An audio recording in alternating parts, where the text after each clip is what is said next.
నమస్తే. Welcome to Aadya TV. తెలంగాణలో రేపు జరగబోయే రైతు రుణమాఫీ గురించి మనందరికీ తెలిసింది. అయితే ఒకసారి దీని గురించి బ్రీఫ్ తీసుకుందాం. ప్రస్తుతం మనతో పాటు ఉన్నారు ex irrigation minister Punnala Lakshmaiah గారు. ఒకసారి ఆయనతో మాట్లాడే ప్రయత్నం చేద్దాం. నమస్తే సార్. నమస్కారం. నమస్కారం. సార్, ఒక్కసారి మన రాజశేఖర రెడ్డి హయాంలోకి వెళ్దాము. అప్పుడు మీరు చేసినటువంటి రైతు రుణమాఫీ గురించి ఒకసారి చెప్తారా? ఇప్పుడు దేశంలో స్వాతంత్రం వచ్చిన మొదటి రోజుల్లో దాదాపు 80% వరకు వ్యవసాయం మీద ఆధారపడింది. తర్వాత సస్య విప్లవము, తర్వాత అవేర్నెస్, అవసరాలు, ఇంపోర్ట్స్, అంటే దిగుమతి చేసుకుని ఇంటింటికి పంచిన రోజుల నుంచి ఇవాళ ఎక్స్పోర్ట్ చేసే స్థాయికి వచ్చినాం. సరే, ఇది దేశం యొక్క టాలెంటు, దేశం యొక్క ప్రజలు, ఇది కాదనేది లేదు. కానీ ఈ అత్యంత ఎక్కువ శాతం ఉన్న వ్యవసాయ రంగానికి ద్రవ్యోల్బణం వల్ల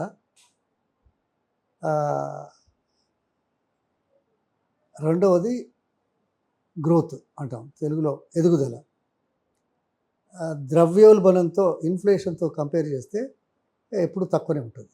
అంటే జీవన ప్రమాణాలు రైతులై 80% అప్పుడున్నా, ఇప్పుడు 60-65% ఉన్నా, మిగతా రంగాల కంటే ఎదుగుదల లేకుండా, ఇన్ఫ్లేషన్తో సమానం లేకుండా, ఇన్ఫ్లేషన్ కంటే తక్కువ గ్రోత్ ఉండడం వల్ల వ్యవసాయ రంగంలో 65% ఉంటే 65% మంది జీవన ప్రమాణం తగ్గుతుంది.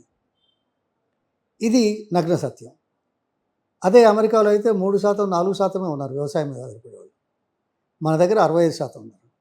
అటువంటప్పుడు దీన్ని ఆదుకోవడానికి మానవతా దృక్పథంతో, ప్రజాస్వామ్య పద్ధతుల్లో అందరినీ మంచిగా చూడడానికి చేసే ప్రక్రియ లోపల ప్రభుత్వాలు సంక్షేమ కార్యక్రమాలు మొదలుపెట్టినాయి. అందులో వ్యవసాయ రంగం మీద ప్రత్యేక శ్రద్ధ పెడుతూ వచ్చాం. అప్పుడు 2004 అప్పుడే ఇది మన్మోహన్ సింగ్ గారు ప్రధానమంత్రిగా ఉన్నప్పుడు ఈ రైతు రుణమాఫీ, రుణాలు తీసుకుంటారు. వచ్చే పంట ఆదాయాన్ని పూర్తి స్థాయిలో ప్రాఫిటబుల్గా లేదు కాబట్టి, రుణాలు చెల్లించలేక పరిస్థితులు ఉన్నారు కాబట్టి, రుణాలు చెల్లించకపోతే మరో పంట వేసినప్పుడు ప్రైవేటు రుణాలు అత్యధిక ఎక్కువ శాతం వడ్డీతో తీసుకుంటారు. బ్యాంకు రుణాలు అయితే 10% ఉంటుంది, 9% ఉంటుంది, ఇది ఉంటుంది. తర్వాత మనమేమో దాన్ని ప్రయారిటీ రంగం కాబట్టి తక్కువ శాతానికి ఇచ్చాం ఇంట్రెస్ట్ రేట్లు. కానీ బయట 24%, 18%, 36% తీసుకుంటారు. దానివల్ల ఇంకింత మరింత రుణభారం పెడుతూ ఉంది. అసలు మామూలుగా తీసుకున్న రుణమే చెల్లించడానికి ఇబ్బందులు పడే సమయంలో ప్రైవేట్ రుణాలతోటి మరింత బాధల్లోకి వస్తున్నారని చెప్పేసి అప్పుడు కేంద్ర ప్రభుత్వం ఆ రోజుల్లో 70,000 కోట్లు దేశమంతా రుణమాఫీ అని పెట్టింది. సరే, 70,000 కాకపోతే తర్వాత చివరికి వచ్చేసరికి 78,000, 80,000 ఎంతో అయింది. కానీ రాష్ట్రానికి వచ్చేసరికి మనకు 14,000 కోట్లు ఎంతో వచ్చింది, హైయెస్ట్ ఉమ్మడి. అది కూడా అందరి రైతులకు వర్తించబడకుండా ఉండే నేపథ్యంలో అది రాని వాళ్ళ కోసం ప్రత్యేకంగా ఆంధ్ర రాష్ట్ర ప్రభుత్వం మరో 5,000 రూపాయలు అందరి రైతులకు ఇచ్చే విధంగా చేసింది. అంటే మానవీయ కోణంలో వాస్తవ పరిస్థితులకు అనుగుణంగా రైతాంగాన్ని ఆదుగోడు చేసిన ప్రక్రియ మొదటి నుంచి వస్తూ ఉన్నది. ఇప్పుడు మరింత ఎక్కువైంది. ఇప్పుడు కేసీఆర్ గారు రైతు బంధు పెట్టారు, దాదాపు 10,000. నాట్ ఎ స్మాల్ థింగ్, దేశంలో ఎక్కడా లేదు. ఇప్పుడు మనం 70 లక్షల టన్నుల నుంచి 300 లక్షల టన్నులు పండించినప్పటికీ కూడా మద్దతు ధరలు 2004లో ఎన్నున్నాయి, ఇప్పుడు ఎన్నున్నాయి అనేది చూసినప్పటికి కూడా మద్దతు ధరలు ద్రవ్యోల్బణంకి ధీటుగా లేదు అనేది నాకు తెలుసు. ఇన్ఫ్లేషను ఏ రకంగా అయితే కొనుగోలు శక్తిని తగ్గిస్తూ ఉన్నదో ఆ రీతిలో లేదో, ఆ రీతిలో రావడానికి మద్దతు ధరలు పెంచినా దాన్ని అందుకోలేకుంటుంది. ఇంకా తక్కువనే ఉంది. అంటే ఇంకా నష్టపోతున్నారు జనం, పెట్టుబడులు ఎక్కువ ఉన్నాయి, ఆదాయం తక్కువ ఉన్నది. అందుకోసం దీన్ని నివారించడానికి రైతు బంధు ఇక్కడ చేశారు. తర్వాత రుణమాఫీ వరుసగా 5 సంవత్సరాలు 10 సంవత్సరాలకు ఒకసారి తప్పనిసరి చేస్తూ వస్తూ ఊరట కలిగించే విధంగా చేసే కార్యక్రమాలు జరుగుతూ ఉన్నాయి. ఇప్పుడు ఈ ప్రభుత్వం కూడా ఎన్నికల ముందు చెప్పింది 2 లక్షలని. సరే, ఎంత చేస్తున్నాం అనేది వేరు. 2 లక్షల మధ్య ఎంతమంది రైతులు ఉన్నారనేది వేరు. అంతే కదా. ఇప్పుడు రైతు బంధు ఇస్తే 15 ఎకరాలు ఉన్నోళ్ళు ఉన్నారు, 25 ఎకరాలు ఉన్నోళ్ళు అని మాటలు మాట్లాడేవాళ్ళు. రైతు బంధు 2 లక్షలు తీసుకున్న వాళ్ళు ఎంతమంది ఉన్నారు? అది కూడా ఆలోచించాలి కదా. ఆరోపణలకు పరిమితం కావద్దు. వాస్తవంగా రైతులను ఆదుకోవడం చేసే కార్యక్రమం చేద్దాం. ఈ దిశలో కూడా చేస్తూ ఉన్నారు. దీని మీద వరుసగా ఎలక్షన్స్ టైంలో కూడా ఒక క్యాబినెట్ సమావేశం ఏర్పాటు కోసం పర్మిషన్ తీసుకోవడం, ఇది ప్రచారం కోసం, అంతే కదా. ఎన్నికల మేనిఫెస్టోలో పెట్టావు, అధికారం వచ్చింది, చేస్తామన్నారు. దానికి ప్రత్యేకంగా ప్రచారం కోసం క్యాబినెట్ సమావేశం ఎన్నికల సమయంలో ఎలక్షన్ కమిషన్ దగ్గర ఆ పర్మిషన్ తీసుకొని పెట్టాల్సిన అవసరం ఉండేనా? ఓకే, పెట్టారు. మళ్ళీ నిన్న మా కమిటీలో మళ్ళీ పాస్ చేశారు కదా, అంతే కదా. విధి విధానాలని, ఆ విధి విధానాలు ప్రకటించిన మరుక్షణంలోనే విమర్శలు వస్తే, అందులో లొసుగులు ఎత్తి చూపిస్తే అది బీఆర్ఎస్ నాయకులు వెంటనే స్పందించి చెప్పారు, ఈ కండిషన్స్ మంచిది కాదు, ఇది సరిపోదు, సరి అయింది కాదు, ఇది అర్థం చేసుకుని చేసేది కాదు, ప్రజలకు ఉపయోగపడే విధంగా లేదు అనే మాట చెప్పిన తర్వాత మళ్ళీ గంట లోపట్నే సంబంధిత మంత్రి బయటకు వచ్చేసి అది చెప్పాడు, రేషన్ కార్డు గురించి మిగతా గురించి. అంటే అవగాహన లేక చేస్తామంటే వద్దంటారా? చేయమని అంటారు కదా. చేసే దాంట్లో ఇన్ని షరతులు ఎందుకు? మాట 31,000 కోట్లు అన్నారు, మళ్ళీ ఇవన్నీ ఎందుకు? అంటే మీరు సమీక్షించలేక, వ్యవస్థాపరంగా జరుగుతున్న వాటిల్లో మీ ఇన్పుట్ లేకుండా ఏదంటే అది మాట్లాడి మళ్ళీ తర్వాత సరిదిద్దుకుంటే ఎట్లా? అంటే మీకు పరిపాలన మీద అవగాహన లేదు, అనుభవం అంతకన్నా లేదు, అహంకారం ఎక్కువగా ఉంది. ఆ దిశలో కూడా చేస్తున్నారు. మరి ఓకే, ఇది చేస్తున్నారు. మరి మీరు 6 కదా మన దగ్గర హామీలు, 6 గ్యారెంటీలు, అందులో 4 ఇచ్చామని చెప్పుకుంటున్నారు. 4 ఏమి ఇచ్చారో మీకు తెలుసు, మాకు తెలుసు. 4 ఓకే, 4 ఇచ్చారు. కానీ ఒక మాట అడుగుతా, రైతు బంధు ఎందుకు వేస్తలేరు? గత ప్రభుత్వంలో ఉన్న సంక్షేమ కార్యక్రమాలు, రైతులకు ఇచ్చిన అవకాశాలను దృష్టిలో పెట్టుకొని చేసే కార్యక్రమాలు పూర్తి స్థాయిలో ఎందుకు చేయట్లేదు? ఇప్పటికైనా నేను అడుగుతున్నా ఈ ప్రభుత్వాన్ని, గత ప్రభుత్వాల కాలంలో ప్రారంభించి కొనసాగించిన సంక్షేమ పథకాలు అన్నీ కూడా అమలు చేస్తూనే మేము ఇచ్చిన కొత్త హామీలు అమలు చేస్తామనే ధైర్యం ఉందా? ఈ 5 గ్యారెంటీలు ఏమైనాయి, 6 గ్యారెంటీలలో ఎన్ని అయినాయి, తర్వాత 420లో ఎన్ని అవుతున్నాయి, చెప్పి ఎన్ని రోజులైంది, ప్రభుత్వం వచ్చి 8 నెలలు అయింది? ఇవన్నీ ఆలోచించాలి అవసరం. రైట్ సార్, పిఎం కిసాన్ డేటాను అనుసరించుకొని రైతు బంధు వేస్తామంటున్నారు. అలాగే ఎలక్షన్స్ ముందు రేవంత్ రెడ్డి చెప్పిన మాట ఏంటంటే, లోన్లు తెచ్చుకోండి, రుణమాఫీ చేసే బాధ్యత నాది అని చెప్పినటువంటి వ్యక్తి 2018 నుంచి ఇప్పుడు 2023 వరకు మాత్రమే రుణమాఫీ చేస్తానని అంటున్నారు. అలాగే ఆధార్ కార్డును కూడా లింకప్ చేసి ఇంటికి చూడమ్మా, ఇవన్నీ ఎవరంటారు? ఎందుకనాలి? కాలయాపన కోసం, తగ్గించడం కోసం, ఎత్తుగడల కోసం. ఎన్నికలు అయిపోయినాయి, అధికారం వచ్చింది, మళ్ళీ 5 సంవత్సరాల వరకు ఏదైనా చేద్దాం, ఇప్పుడైతే చేసే పరిస్థితి లేదు, చేసే దాంట్లో చేస్తున్నామని నటించాలి, చేసినట్టుగా కనిపించాలి. 5 సంవత్సరాలు ఉంది కదా, 8 నెలలు అయిపోయింది, ఇంకా 4 సంవత్సరాల 4 నెలలు ఉంది. ఓ నెల రోజుల ముందు మళ్ళీ కొత్త మాట, కొత్త నాటకం. అది ప్రజలు వింటారని అనుకుంటారు. ప్రజలు ఏమి వినాలో అదే వింటారు, ఏం చేయాలో చేస్తూ ఉంటారు. చేసినంత మాత్రాన మంచిని కానీ, లేకపోతే ప్రతిపక్షంలో కూర్చుంటే మాత్రం చెడ్డ చేశారని అనుకోవడం పొరపాటు. ఈ రాష్ట్రం ఈ దేశంలో కానీ ప్రపంచంలో కానీ 9.5 సంవత్సరాల కాలంలో సగటు వ్యక్తి యొక్క ఆదాయం 3 అంతలు ఎక్కడైనా పెరిగిందా? సగటు జీడిపి, రాష్ట్ర ఆదాయం 3 అంతలు పెరిగిందా? 4 లక్షల కోట్ల నుంచి 14 లక్షల కోట్ల వరకు దేశంలో జరిగిందా? ఏ రాష్ట్రంలోనూ జరిగిందా? ప్రపంచంలో ఏ దేశంలోనైనా జరిగిందా? దాని గురించి మాట్లాడరే. ఇది వాస్తవం కదా. ఈ దేశంలో ఏ రాష్ట్రంలోనైనా విద్యుత్తు వినియోగం 9.5 సంవత్సరాలు డబుల్ అయిందా? తలసరి విద్యుత్ వినియోగం, విద్యుత్ ఉత్తకనే లైట్లు వేసుకోకుంటారా? వినియోగం అంటే అవసరాలకు కదా వాడేది, ఉత్పత్తులకు కదా వాడేది, వ్యవసాయానికి కదా వాడేది, అంతేనా? ఉత్పత్తులకు అవసరాలకు తక్కువ, ఉత్పత్తులకు వ్యవసాయానికే కదా ఎక్కువ. దాన్ని సంపద సృష్టిస్తున్నారా లేదా? 70 లక్షల టన్నుల నుంచి 300 లక్షల టన్నులు ఊరికే వస్తుందా? ఏ రాష్ట్రంలోనే అయిందా? ఏ దేశంలో అయిందా? 9.5 సంవత్సరాలు లేదు. మరి అటువంటిప్పుడు వాటిని వదిలిపెట్టి ప్రజలను ఆకర్షించడం చేసే ఎత్తుగడలో భాగంగా ఎలక్షన్ ముందు మాట్లాడతారు. వాళ్ళు చేయలేరు. నేను అందుకే గతంలో జరిగిన కార్యక్రమాలన్నీ, సంక్షేమ పథకాలన్నీ పూర్తి స్థాయిలో అమలు చేస్తూనే ఈ కొత్త పథకాలు అమలు చేస్తామని మాట చెప్పే ధైర్యం వాళ్ళకు లేదు, ధైర్యం రాదు, ధైర్యంగా ముందటికి రాలేకపోతారు. కానీ ఉన్న దాంట్లో ఇది చేస్తున్నాం, అది చేస్తున్నాం, చేసేదాన్ని కోరంతలు కొండంతలు చెప్పుకోవడమే కాకుండా, చేస్తున్నట్టు నటించడమే కాకుండా, అందులో ఇబ్బందులు కలిగించే విధంగా, తగ్గించే విధంగా చేసే ఎత్తుగడలు మా ఇప్పుడు మిగతా నిపుణులకు తెలుస్తుంది, వాస్తవాలు చాలామందికి తెలుస్తాయి, సామాన్య జనానికి తెలియదు కదా. అందుకోసం రైట్ సార్. ఒకసారి నిరుద్యోగుల విషయానికి వస్తాము. ఆల్మోస్ట్ 15 రోజుల నుంచి, 15 నెల రోజుల నుంచి చెయ్యని ధర్నా లేదు, మొక్కని కాళ్ళు లేవు. అసలు లిటరలీ మోకాళ్ళ మీద కూర్చొని అడుక్కున్న పరిస్థితులు కూడా మనకు కనిపించాయి. కానీ అంటే శాటిలైట్ మీడియా కానీ ఎవరు కూడా దాన్ని ప్రచారం చేయడం మానేశారు.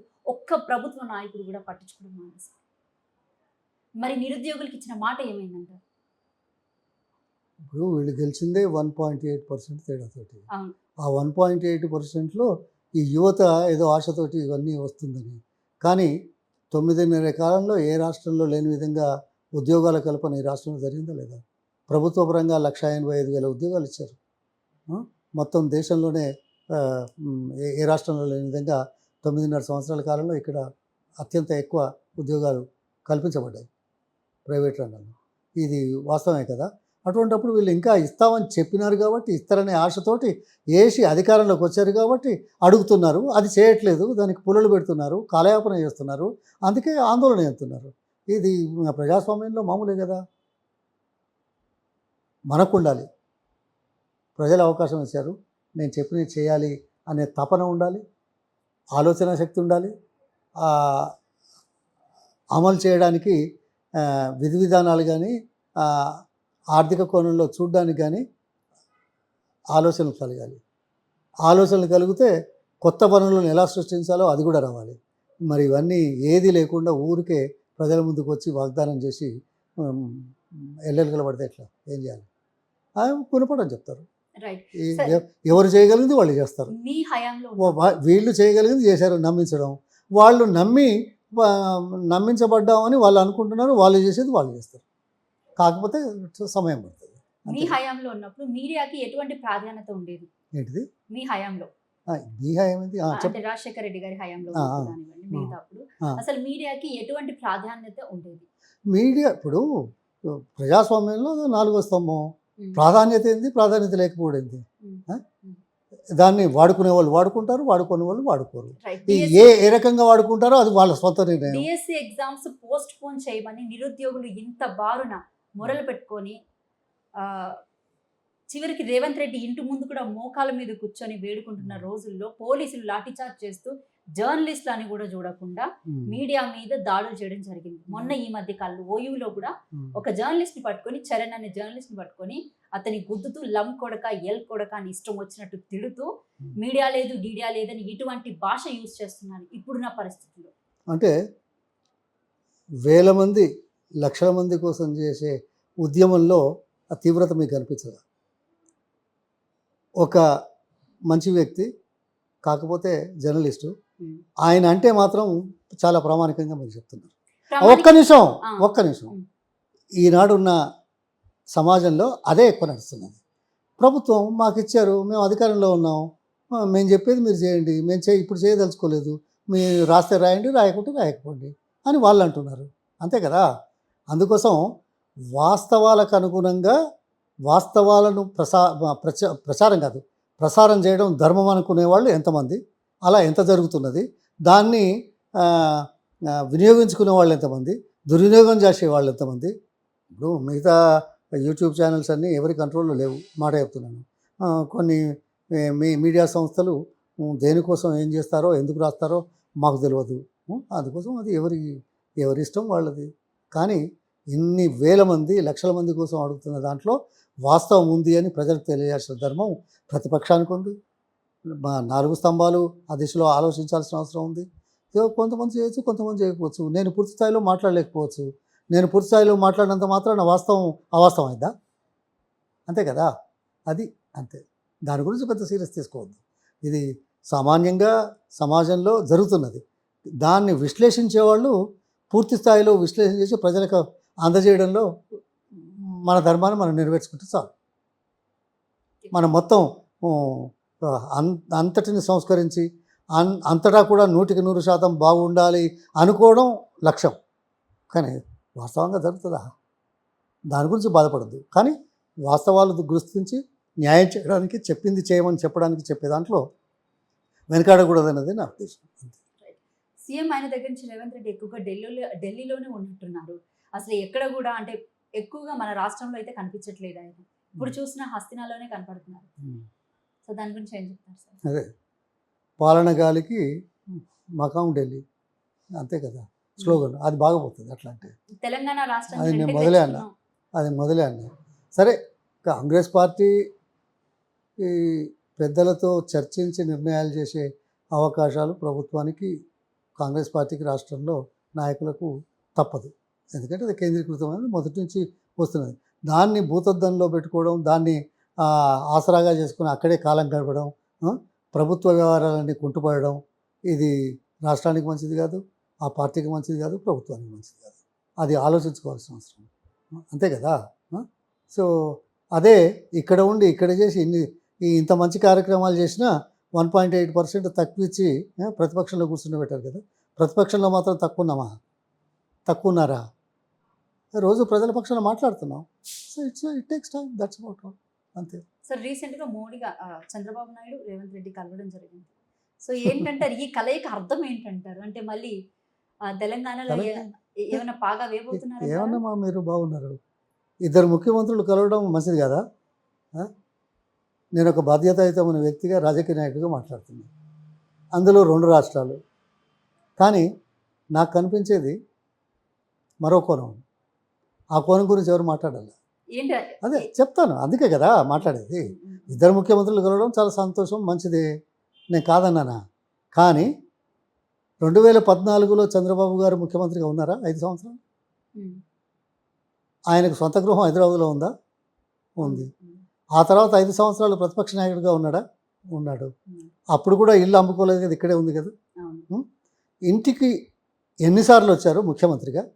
ఎన్నిసార్లు అసలు నెలకు 4-5 సార్లు వచ్చిన సంఘటనలు అయితే బాగున్నాయి, ఇంకా ఎక్కువనే వచ్చి ఉండొచ్చు. ఇన్నిసార్లు వచ్చినా ప్రజల ముందుకు కానీ, మీడియా ముందుకు కానీ 10 సంవత్సరాల్లో ఎప్పుడు కనపడలేదు. ఎందుకు? ఈ రాష్ట్రానికి ముఖ్యమంత్రిగా ఉన్నవాడే కదా. కొత్తగా ఆంధ్రప్రదేశ్ అయిన తర్వాత వచ్చిన ముఖ్యమంత్రి కాదు కదా. హైదరాబాద్లో ఉండేవాసే కదా. ముఖ్యమంత్రిగా ఉన్నప్పుడు కనపడలేదు, మాట్లాడలేదు. ప్రతిపక్షంలో ఉన్నప్పుడు కనపడలేదు, మాట్లాడలేదు హైదరాబాద్లో. ఈరోజు నువ్వు బీజేపీతో పొత్తు పెట్టుకున్నావు, మీ రాజకీయం, మీ కథ, అది వేరే విషయం. నేను ఆ తర్వాత మాట్లాడదాను. కానీ ముఖ్యమంత్రి అయినావు. ముఖ్యమంత్రి అయిన తర్వాత ఇక్కడ ఒక ముఖ్యమంత్రి అయినాడు. కాకపోతే ఈయన కూడా నీకు పరిచయం ఉంటారు. అందులో ఇద్దరు చాలా గట్టోళ్ళు. ఆ తర్వాత చెప్తా. ఇదేంటి అంటే, మీరు ఇవాళ ప్రజలు నమ్మించడానికి ఏం చేస్తున్నారు? ఇద్దరు ముఖ్యమంత్రులు కలుస్తున్నాం, అపరిష్కృతంగా ఉన్న అంశాల మీద చర్చిద్దాము. కలిశారు, చర్చించారు, ఏం చేశారు? కమిటీలు వేశారు. అందుక 5 సంవత్సరాల కాలంలో పరిష్కరిద్దాం అనే ఆలోచన రాలేదా నీకు? నువ్వు ఒక్కసారి ఉత్తరం రాశావా కేసీఆర్కి? మాట్లాడుకుందాం, చేద్దామని మాట అప్పుడు ఎందుకు లేదు? నువ్వు సాధించావా 5 సంవత్సరాల్లో ప్రత్యేక రాష్ట్ర హోదా? చేయలేదే. అప్పుడు తెలంగాణ గురించి, రీఆర్గనైజేషన్ బిల్లు అంశాల గురించి ఒక ముఖ్యమంత్రిగా, ఈ రాష్ట్రంలో పనిచేసిన వ్యక్తిగా 7 సంవత్సరాలు నువ్వు తెలంగాణ గురించి మాట్లాడావా? ఉన్న 7 ఏళ్ళు వెంటనే అధికారంలోకి వచ్చిన మొదటి రోజుల్లోనే తీసుకెళ్లారు కదా, మార్చుకున్నారు కదా. ఓకే, మార్చుకున్నారు. కానీ ఇప్పుడు ఈ విషయాల మీద మాట్లాడదాం, ఇంకా అపరిష్కృతంగా చాలా ఉన్నాయంటున్నారు. సంతోషం, చేయాలి. కానీ మీరేం చేశారు? నమ్మించడానికి చేసినట్టు కదా. నేను అన్నా ఒకటి, తప్పదు. ఇద్దరికీ ఒక కోణం, కామన్ కోణం. అదేదో అంటారు, ఏంటిదే అది, అదే ఓటు నోటు ఏదో ఉండే కదా. అది నాకు పూర్తిగా తెలియదు, ఏదో అంటుండగా వింటా. ఈ ఇద్దరు ఉన్నారనే కదా, ఆయన ఏదో అన్నాడు, ఈయన ఏదో డబ్బులు ఇచ్చాడు, ఇద్దరు కేసుల్లో ఇద్దరు ఏదో ఉన్నారని. మరి ఈయనేమో మోడీ దగ్గర అయినాడు, మోడీనేమో బడేబాయ్ అంటాడు. ఈయనేమో పార్లమెంట్ ఎన్నికల తర్వాత, ఫలితాల తర్వాత మొట్టమొదటి ప్రెస్ కాన్ఫరెన్స్లో ఏం మాట్లాడాడు? రేవంత్ రెడ్డి తెలంగాణ గురించి మాట్లాడా. ఆంధ్రప్రదేశ్కు ప్రత్యేక హోదాకు మేము కట్టుబడి ఉన్నామని కాంగ్రెస్ ముఖ్యమంత్రిగా మాట్లాడారు. సిగ్గుండాలి. తెలంగాణకు 10 సంవత్సరాల కాలంలో బీజేపీ అధికారంలో ఉండి కూడా బీజేపీ ఇక్కడ మరిన్ని స్థానాలు సంపాదించుకునే నేపథ్యంలో కూడా తెలంగాణ నుంచి కేంద్ర ప్రభుత్వంలో మంత్రిగా ఉన్నవాళ్ళు ఉండి కూడా 10 సంవత్సరాలలో ఏ ఒక్క అంశాన్ని అమలు చేయని దౌర్భాగ్య స్థితిలో ఉన్న కేంద్ర ప్రభుత్వాన్ని ఈయన అనలేదే. ఇవాళ 2 మంత్రులైనారు తెలంగాణ నుంచి. అన్నాడా? ఏమన్నాడు? మీరు క్షమాపణ చెప్పండి, ఇప్పుడు మీరు తెలంగాణ నుంచి 2 మంత్రులైనారు, ఈ 5 రీఆర్గనైజేషన్లో ఉన్న బిల్లుల అంశాలు వెంటనే మీరు అమలు చేయాలని అన్నావా? బడేబాయ్ అని షేక్ హ్యాండ్ ఇస్తావు, కానీ ఈ మాట మాట్లాడలేదే. మీరు తెలంగాణ కోసం కట్టుబడి ఉన్నారా? ఆయన కానీ నువ్వు కానీ ఇద్దరు అదే కేసు కదా. అది ఏంటయ్యా, ఓటుకున్నట్టు కేసు కదా. దాంట్లో 2 ఉన్నారు కదా. మళ్ళీ ఏదో కేసు వస్తుందట కదా. మరి దాని గురించి ఏమన్నా ఇవన్నీ వంకలు చూపి కలిసి మాట్లాడుకోవడానికి ఇదొక మంచి ఆస్కారం ఏమో, ఇది వేదికేమో అనుకుంటా. అంటే ఇదన్నీ అందరి ముందర మాట్లాడతారా? కలిసినప్పుడు మీటింగులు, కమిటీలు ఇవన్నీ వేసిన తర్వాత మళ్ళీ లోపల కూర్చొని మాట్లాడుకుంటామా లేదా? టీలు తాగుతామా లేదా? ఇదేమో కొత్తనా నాలాంటి వాడికి? టీలు తాగినప్పుడు ఒకరు మాట్లాడుకోలేరా? అప్పుడు మాట్లాడినట్టు రాదు కదా, ప్రచారం కాదు కదా. అయినా ఈ కాలంలో ఎటువంటి ప్రసారం అవుతాయా అధికారంలో ఉన్న వాళ్ళ మీద? నేను అడుగుతాను. నేను ఊహించి చెప్పడం ఒకటి కావచ్చు, కానీ ఇవి ప్రసారం అవుతాయా? మరి అటువంటిప్పుడు మాట్లాడలేదని ఎందుకు అనుకోవాలి? అందుకోసమే ఎత్తిగడ ఎందుకు అనుకోకూడదు?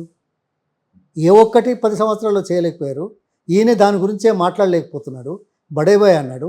ఇవాళ మీరేదో కమిటీలు వేసే చేయండి. చాలా విషయాలు కొన్ని అపరిష్కృతంగా ఉన్నాయి. మనకు డబ్బులు రావాల్సి ఉంది, ఇంకేదో ఉంది. ఎందుకంటే ఉమ్మడి రాజధానిగా ఉంది కాబట్టి కొన్ని సమస్యలు ఉన్నాయి. అందులో రాష్ట్రం విభజన జరిగిన నేపథ్యంలో ఆ ప్రాంతం వాళ్ళకు కొద్దిగా కోపం ఉంది. కోపం చల్లారేదాకా ఊకుందామని కూడా ఊకోవచ్చు కదా గత ప్రభుత్వం. అయ్యో, చిన్న చిన్న విషయాలు పరిష్కరించుకుందాం, ఇప్పుడు మీరు కోపంగా ఉన్నారు కూడా అనుకోవచ్చు కదా. ఆ కోపంతో ఈయన చంద్రబాబు మాట్లాడలేదనుకోవచ్చు కదా. ఇవన్నీ నాటకాలు ఎందుకమ్మా? ఎవరికి తెలియదు. తెలియని వాళ్ళ ముందు, ప్రజల ముందు కొద్ది కాలం నడుస్తుంది. కానీ మీలాంటి వాళ్ళు, మాలాంటి వాళ్ళు తెలుసుకొని మాట్లాడలేకపోవడాన్ని మనం సహించం. కానీ ఇందులో వాస్తవం లేదా? క్యాబినెట్ విస్తరణ మీద ఏమంటారు? ఇది మళ్ళీ క్యాబినెట్ ఫామ్ చేయబోతున్నారు. అరే క్యాబినెట్ ఆ పార్టీ అధికారంలోకి వచ్చింది, వాళ్ళు చేసుకోవాలి. దాని మీద నేనేం మాట్లాడాలా? అది కాదు ఒక్క నిమిషం. మీరేదో ఊరికే మీకు సంచలనాల కోసం, పేరు కోసం మమ్మల్ని వాడుకుంటున్నారు తప్ప దాని మీద నేను మాట్లాడితే వచ్చేది ఏమన్నది. ఓకే, ఒకటి అడుగుతా. నువ్వు పార్లమెంట్ ఎన్నికల్లో ఓబీసీలకు న్యాయం చేసావా? చెప్పింది చేశారా? అసెంబ్లీ ఎన్నికల్లో ఓబీసీలకు ఇస్తామన్నది ఇచ్చారా? క్యాబినెట్లో ఎలా ఉందో తెలీదా? ఇప్పుడు మాత్రం అవుతుందని అనుకోవాలా? ఇంకా ఉన్నాయి చాలా. ఎవరినమ్మా ఈ పాయింట్ ఎప్పుడు రాలా? రాష్ట్రంలో కొన్ని సంవత్సరాలు పోలీస్ వ్యవస్థకు అధిపతిగా ఉన్నాయని మీరు సలహాదారుగా తీసుకున్నారు. ఆ వ్యవస్థలో ఉన్న ఆయనే ఆయన కాలంలోనే జరిగిన విషయాల మీద ఆరోపణ చేస్తూ వ్యక్తిగతంగా ముఖ్యమంత్రి మీద పడుతున్నారు. రెండవది, ఏ ఇరిగేషన్ల మీదనైతే మీరు ఆరోపణ చేసి తప్పుడు నిర్ణయాలు తీసుకున్నారు, డబ్బు దుబారా అయింది, అవినీతి జరిగిందని చెప్తున్నారో, వేటి మీద అయితే మాట్లాడుతున్నారో, ఆ ఇరిగేషన్కు సలహాదారుడుగా 10 సంవత్సరాలు ఉన్నాయని ఎవరో ఆయనను మీరు సలహాదారుగా ఎంపిక చేసుకున్నారు కదా. దురదృష్టం, వారం రోజుల్లోనే చనిపోయాడు ఆయన. ధర్మారెడ్డి ఏదో పేరు. అంటే గత ప్రభుత్వంలో ఉండి పనులకు సలహాలు ఇచ్చిన వాళ్ళను, గత ప్రభుత్వ వ్యవస్థలను నడిపిన వాళ్ళను మీరు అధికారంలోకి రాగానే తీసుకొని మళ్ళీ అదే ప్రభుత్వం మీద, అదే వ్యవస్థల మీద ఆరోపణ చేయడం సిగ్గుచేటు కాదు? ఎవరిని వంచిస్తారయ్యా? ఎవరిని మోసం చేస్తారయ్యా? మీరా? ఏ వ్యవస్థలు అయితే దుర్వినియోగం చేశాయంటున్నారో, ఏ వ్యవస్థలను గతంలో ఉన్న అధికార పార్టీ ఇది చేసింది అని అంటున్నారో, ఆ వ్యవస్థల మీద పనిచేసిన వాళ్ళను, ఆ వ్యవస్థలకు అనుగుణంగా చేసిన వాళ్ళను మీరు సలహాదారులుగా పెట్టుకుంటే ఏమనుకోవాలా? అంటే మీరు చేసే ఆరోపణలో వాస్తవం లేదని తెలుసు. ఈ పాయింట్ ఎవరు అనలా, అవును. మీరు అడిగారు, మీకు అవసరం లేదు. మీరు చెప్పారు. మీరు చెప్పారు ఆల్రెడీ. అదే మీరు అడగరు, మీరు ప్రసారం చేయరు. ఆ? ఇంత మీ- డెప్త్‌గా ఇంకా వెళ్ళలేదు సార్. మీరు చెప్తుంటే అర్థమవుతుంది ఇప్పుడు మాకు కూడా. ఆ, అదే కదా, మనకే ఈ స్థితి ఉంటే సామాన్య ప్రజలకు ఎన్నడూ తెలవాలి. అవును. అందుకోసం ఆటలు ఆడుకుంటున్నారు వీళ్ళు రాజకీయాలలో, అంతే. ప్రజలు అవకాశం ఇస్తారు, మరి చెంపదెబ్బ కొడతారు. చూసాం రాజకీయాలు, అది జరగదు, తప్పదు. Thank you sir. Thank you so much sir. మీ విలువైన సమయాన్ని మాకు కేటాయించినందుకు.